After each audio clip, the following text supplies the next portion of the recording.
The film opens in a restaurant as a waitress, called Dreux, is tending to customers, treating them like family. That very day, a co-worker nearly died when trying to fix a malfunctioned machine. After she closes from work, she is later picked up by her best friend and roommate, Alyssa. Dreux is hoping to earn a new high-paying job as a franchise manager, while Alyssa is an artist who has not had much luck selling her artwork. During the drive back to their apartment, Alyssa helps Dreux practice for her corporate franchise manager interview, scheduled for 4 p.m. that day.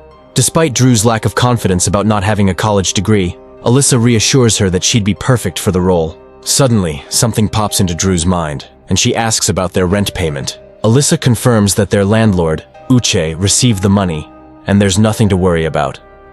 Dreux spots Fabian sitting on the curb outside their apartment complex, surrounded by his belongings. She learns that their landlord evicted him for missing rent. Dreux feels for Fabian, especially knowing he recently lost his grandmother. The ladies live in a part of Los Angeles called The Jungles, which houses a small community of folks, but their apartment complex is run by a strict landlord named Uche. Dreux stops by Mama Ruth's apartment, which doubles as a small grocery store, to pick up some orange juice. While there, Mama Ruth mentions hearing rumors about a white neighbor moving into their building.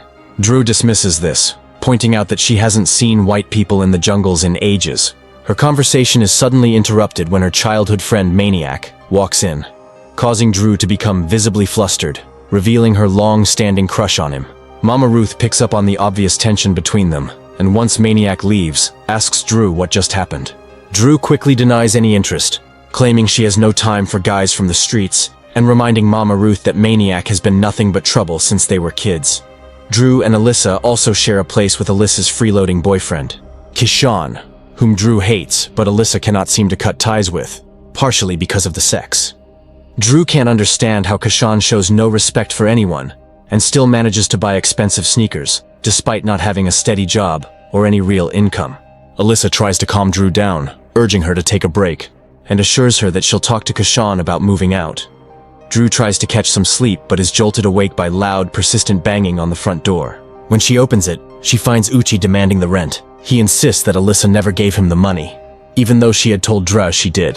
Uche warns Dreux that if he doesn't get the rent by 6 p.m. today, she and Alyssa will end up on the curb alongside Fabian, whom he evicted earlier that morning. Dreux confronts Alyssa about the rent money, and after some pushing, Alyssa finally admits she never gave it directly to Uche. Instead, she handed the cash to Kashon, trusting him to pass it along, which he clearly never did. When they realize Kashon has stolen their rent money, they discover he's already disappeared. Shocked and panicking, Dreux and Alyssa must team up to track down Kashon and recover the cash before 6 p.m., or they'll face eviction from their apartment. Later, the tenants watch as their first white neighbor, a young woman named Bethany, moves in. She approaches Dreux and Alyssa, though they do not seem interested in hanging out with Bethany. With help from Jamil, their sarcastic but well-connected local hairdresser, they manage to crack Kashon's password-locked phone and discover messages between him and Bernice the bully. Suspecting Kashon is hiding out at Bernice's place, they hatch a plan. Dreux and Alyssa find Bernice's apartment, with Dreux trying to create a distraction for Bernice, while Alyssa sneaks into the bedroom through the back window and finds Kashon sleeping. She tries to grab his wallet, but he wakes up. Alyssa confronts Kashon about the stolen money. He reveals he's already blown it all, claiming he invested it in his new t-shirt line. Bernice catches on to the distraction and finds Alyssa in the room. Chaos ensues between them, and before Bernice can get the ladies, they start to run, but find that their car was towed because Alyssa parked in front of a fire hydrant. Bernice chases them on foot until she runs headfirst into an open car door, humiliating her in front of the neighborhood. She then vows revenge against Dreux and Alyssa. With 8 hours to go before they are evicted, Dreux and Alyssa resort to going to a loan office, payday whenever, to try and get rent money. A man outside named Lucky tries to persuade them against it, since he has taken out too many loans and hasn't been able to pay them back. But they ignored him and entered the building. The ladies meet with an obnoxious loan consultant named Kathy, who can't stop herself from bursting into laughter after seeing Dreux's shockingly low credit score. They suggested that she add both of their credit score together, but that didn't help either. All the while, Lucky was still outside, trying to persuade them to quit taking the loan. They end up in an argument with the consultant before leaving with disappointment on their faces. Meanwhile, Bernice is on the street searching for the two to deal with them. Dreux and Alyssa then go to a blood bank to donate and earn money for it. Unfortunately, Dreux, who is doing the donating, gets stuck with an inexperienced nurse named Ruby, who convinces her to donate 4 bags of blood. Ruby reveals that her previous job was a stripper. Dreux is left pale and woozy by the end of it. Alyssa and Ruby get into a fight, which leads to them dropping Dreux's blood bags everywhere, causing a mess and leaving them with no money except for some vouchers for apple pies at Church's Chicken and new clothes from the clothes donation box. The ladies go to Church's for their food, only for a masked bandit to make off with them. This is witnessed by Maniac, who pulls up in his car as he is getting food. He buys food for Dreux and Alyssa, who are thankful.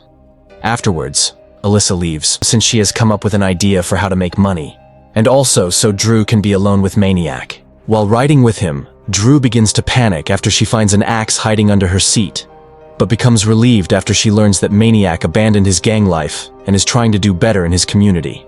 Not long after, Dreux gets a phone call from Lucky, telling her that Alyssa is about to do something life-threatening. She asks Maniac to drive her there, and he does. Surprise awaits her when she gets there. Alyssa has climbed a landline to get a pair of retro Air Jordans that someone threw up on the wires. Dreux tries to talk her down, but Alyssa manages to get them down just before she is electrocuted and falls right on top of Dreux. Dreux wakes up and finds herself in an ambulance on her way to the hospital. Because they didn't have the money to pay for the ambulance bill, they escaped when it stopped moving.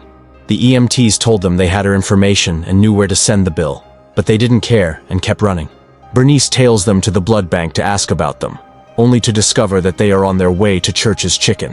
When they got to Church's, they decided to make some food and were snatched by the same guy who snatched Dreux and Alyssa's. Bernice was no way going to allow that to slide. She chases the thief with her car and runs him over, walks up to him, and takes her food back. Back to Dreux and Alyssa, they clean the shoe and post it online to look for a buyer.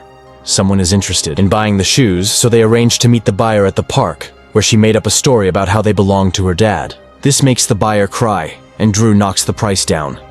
But that was his plan all along. So they get $1,000 less than what was promised, but it is enough to pay the rent.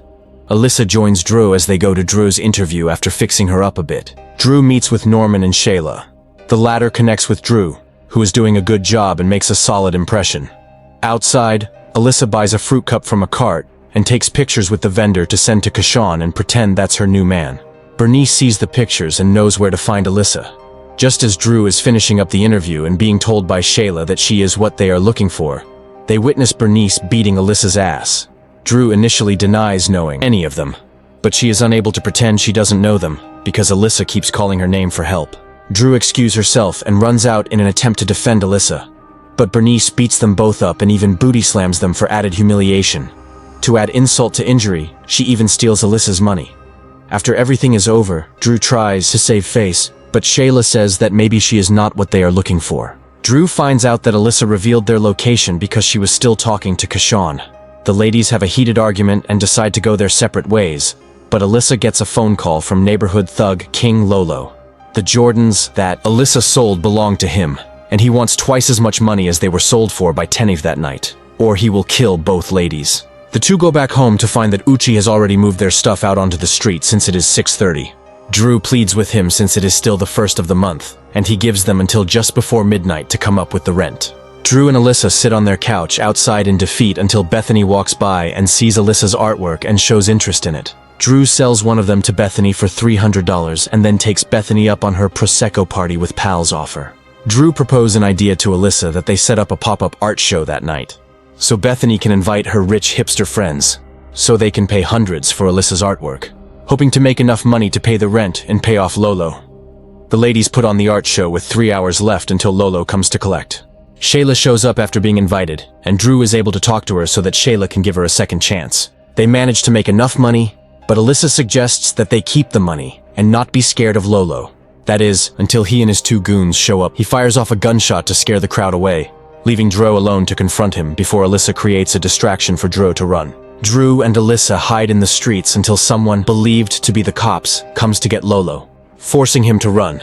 Dreux and Alyssa run back into their apartment to hide, only to find Kashon there with dozens of candles lit up to try and win Alyssa back since he is now terrified of Bernice. Alyssa refuses, just as Lolo shows up and prepares to kill everyone. A piece of the ceiling falls on his head and knocks him out, but the candles cause a fire that spreads throughout the apartment. Alyssa opts to save Lolo despite his attempted murder.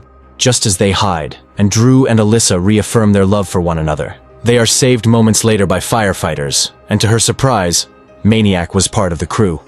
Lolo is apprehended by the loan officers, since Alyssa called them after she saw Lolo's picture on their wall of bounties for delinquent borrowers. Maniac tells Dreux that Uchi will be in trouble due to violating fire hazard protocols, but they might be able to be saved with home insurance. Dreux also promises to give Maniac a call. Dreux and Alyssa later sit in the ruins of their apartment as they start to decide how they will fix things.